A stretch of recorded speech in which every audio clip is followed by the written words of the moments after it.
안녕하세요. 가치 투자를 추구하는 가투르의 사무엘정입니다. 이번 영상에서는 5월 1주차 경제지표 캘린더를 살펴보도록 하겠습니다. 지난주 증시는 예상대로 큰 변동성을 보였습니다. 월요일부터 상승한 증시는 이전 저항을 받기 전에 전고점을 깼습니다. 특히 나스닥의 경우 크게 상승하면서 심리적 저항성이었던 9,000선을 크게 깼고 9,100선까지 도달했습니다. 하지만 고점을 찍은 당일 하락하기 시작하면서 증시는 꼬리를 만들며 전저점 부근인 다음날 8,600선까지 하락하면서 다시 한번 증시의 방향을 예측하기 어렵게 만들었습니다. 이런 상황 속에서 이번 주에는 미국의 주요 고용지표들이 예정되어 있습니다. 이 고용 관련 지표들이 증시의 방향에 크게 영향을 미칠 것으로 예상됩니다.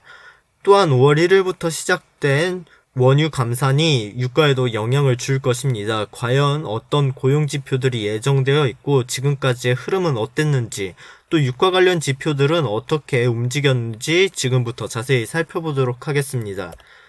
월요일입니다. 월요일에는 우리나라에서 소비자 물가지수와 제조업 PMI가 발표됩니다. 지난주 목요일 금요일 휴장으로 인해 하락한 글로벌 증시의 상황이 아직 반영되지 않았기 때문에 월요일 변동성이 더 커질 수 있는 상황에서 주요 지표인 소비자 물가지수가 발표됩니다. 월요일 우리나라의 소비자 물가지수는 어떻게 나올 것이며 제조업 PMI는 어떻게 나올까요? 월요일 10시 45분 우리나라의 제조업 PMI 발표에 이어 중국 또한 카이신 제조업 PMI를 발표합니다.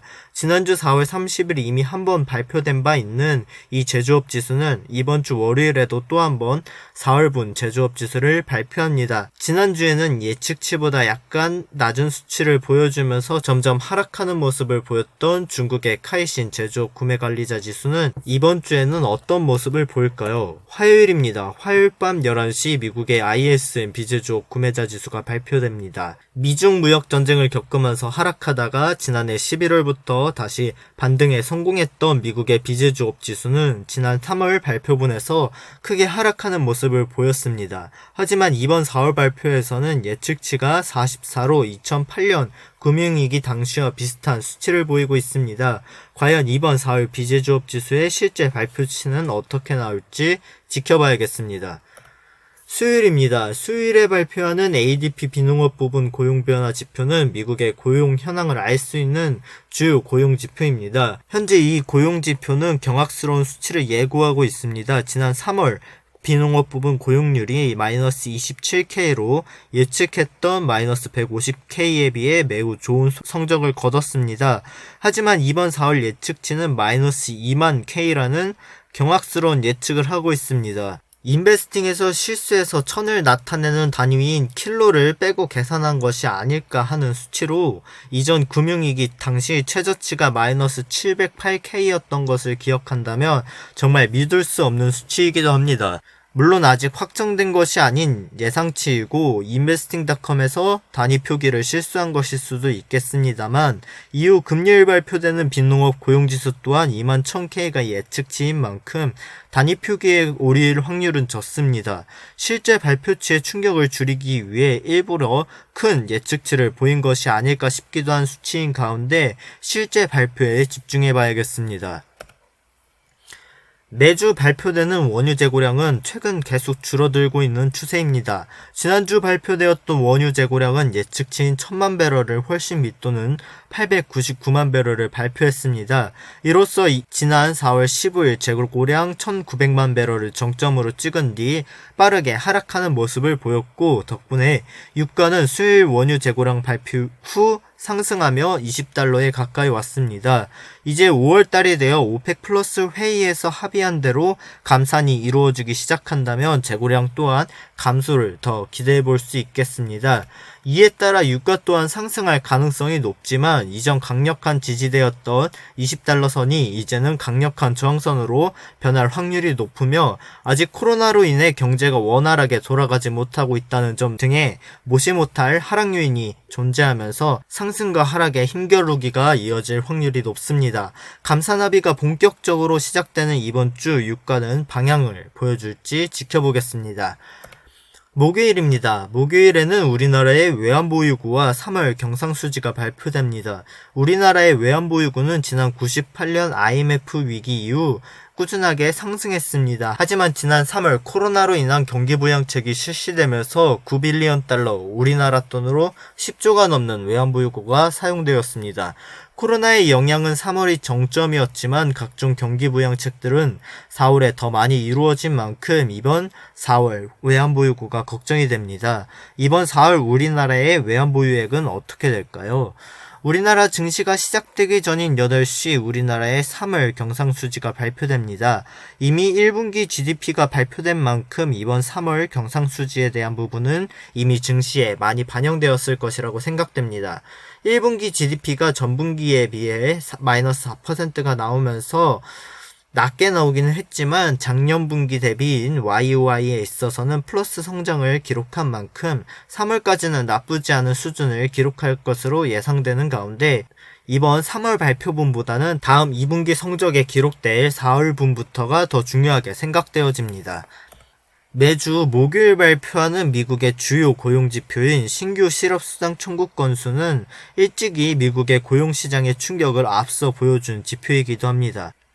유례없는 실업수당 청구 건수의 수치는 코로나로 인한 경제적 타격을 단적으로 보여주는 지표이기도 했습니다.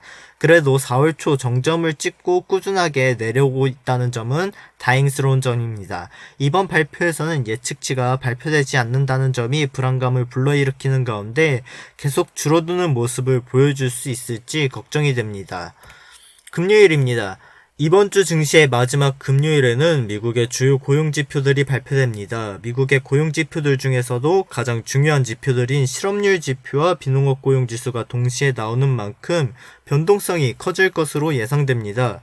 비농업 고용지수의 경우 본래 수요일 발표하는 ADP 비농업 부분 고용지표를 통해 미리 어느 정도 예측할 수 있었지만 지난 3월 발표에서 두 지표가 큰 차이를 보인 만큼 예측하기 어려워졌습니다. 일단 비농업 고용지수 또한 ADP 비농업 부분 고용지표와 마찬가지로 유례없는 하락치를 예고하고 있는 가운데 비농업 고용지수의 실제 결과가 어떻게 나올지 지켜봐야겠습니다. 비농업 고용지수와 함께 발표하는 실업률 지표는 이번 예측치가 무려 16%로 비농업 고용지수와 함께 유례없는 상승을 예고하고 있습니다.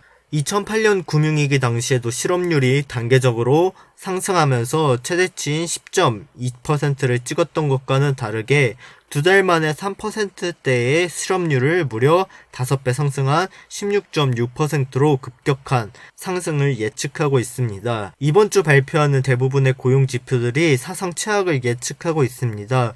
금요일 실제 발표에서 이 최악만은 피하고 약간의 희망을 심어줄 수 있을지 걱정이 됩니다. 지난주에 이어 이번 주에도 증시는 시의 방향을 예측할 수 없는 구간으로 보입니다. 주요 증시가 저항을 받았던 종고점을 한번 돌파하긴 했지만 밑꼬리를 그리며 다시 하락했고 이번 주 주요 경제 이벤트로 작용할 미국의 고용 지표들은 역대 최악의 성적 발표를 준비하고 있습니다. 물론 최근 지표 발표들이 예상 이상으로 매우 안 좋게 나올 경우 경기 부양책의 효과를 기대하고 오히려 증시가 상승하는 경우가 많이 나오긴 했지만 이번에도 그런 스팀팩 효과가 통할 것이라고 단언할 수는 없습니다. 때문에 뉴스와 지표 발표들의 귀를 기울일 필요성 또한 존재하지만 분산 투자와 비중 분할과 같이 리스크를 줄이는 투자법이 실제 투자에 있어 매우 중요합니다. 여러분도 가투로로 오셔서 함께 투자법과 투자 습관 그리고 종목을 함께 공부하시면 큰 도움이 될 것이라 생각합니다. 이번 영상은 여기에서 마치겠습니다. 끝까지 시청해주신 여러분 감사합니다. 이 영상이 도움이 되셨다면 좋아요와 구독 그리고 알람 설정까지 부탁드리면서 여기까지 가투르의 사무엘정이었습니다. 감사합니다.